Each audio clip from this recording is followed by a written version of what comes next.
كل ليلة نفس الحلم المتكرر. شارع ترابي طويل مفهوش غير تراب وصوت خافت بيتردد في الضلمة. صوت غريب بينادي من بعيد: انت لسه مرجعتش ليه؟ كلهم مستنيينك. مش عارف مين بيتكلم، بس الحلم بقى يزوره كل يوم. نفس المشهد، نفس الغموض، نفس الكلمات. مع الوقت بدأ يحس إن ده مش مجرد حلم عادي، في حاجة جواه بتناديه، بتجذبه المكان ما يعرفوش.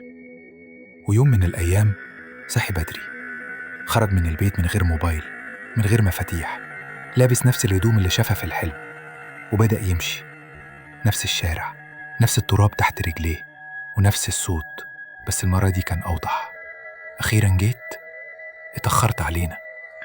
ومن ساعتها محدش شافه تاني، اختفى كأنه ما كانش موجود، ومحدش عرف راح فين. تفتكر راح فين؟